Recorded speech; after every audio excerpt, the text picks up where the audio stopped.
The numbers are in for this year's Christmas bird count in Yellowknife.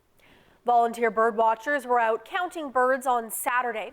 Observers noted 14 different species. They counted fewer ravens this year, 1,700 compared to a high of 3,000 a few years ago.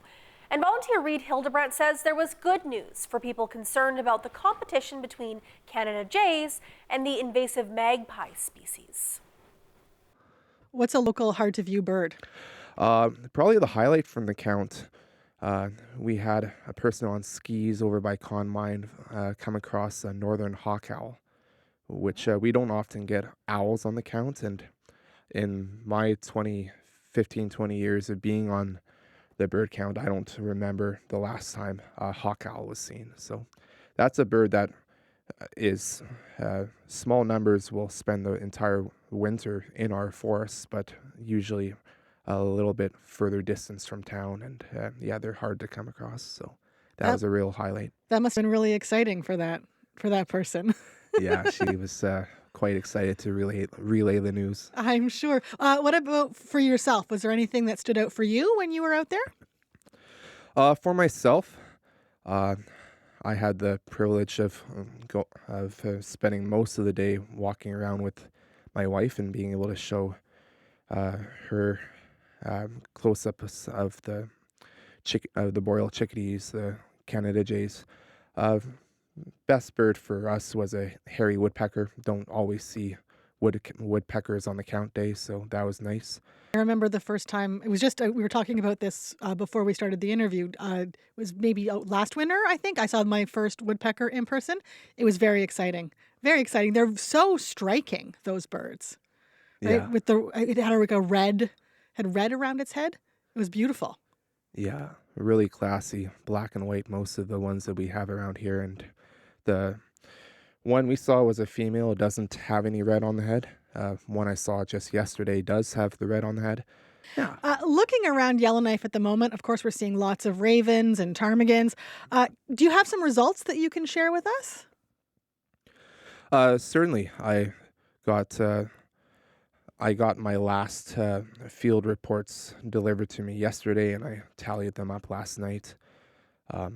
So, yeah, as mentioned earlier, 14 species, and kind of a recent low in ravens. We only had 1,700 compared to a high count a few years ago of over 3,000.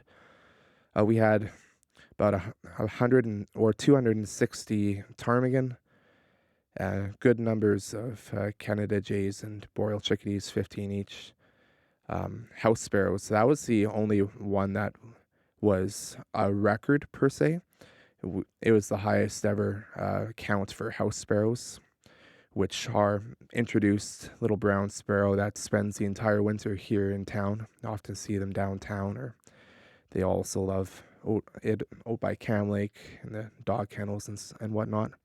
They depend on like older buildings with little heat cracks or whatnot, where they can huddle in and stay warm in our coldest weather, and they depend on food sources by humans, particularly bird feeders.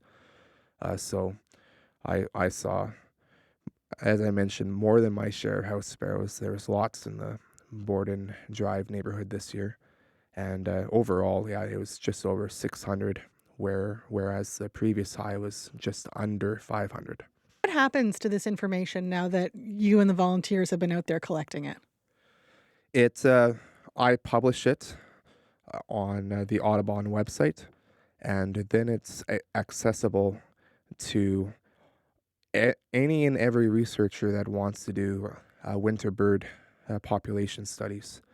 With Audubon hosting this bird count for about 125 plus years, it's one of the longest serving citizen science surveys and programs.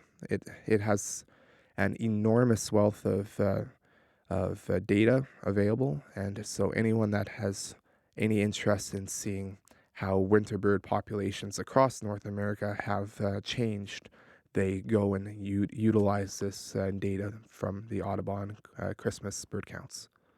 So it comes in handy for a lot of people. It really does. the Audubon Christmas bird count and then the breeding bird surveys that happen in the summer. Those are the two main ways that scientists estimate their bird population numbers. As a longtime bird watcher, if someone is listening to this and thinking, I think it might be fun to do that over the holidays, do you have any tips for getting started? Come on out and yeah, it's we have various things in place to help get you started.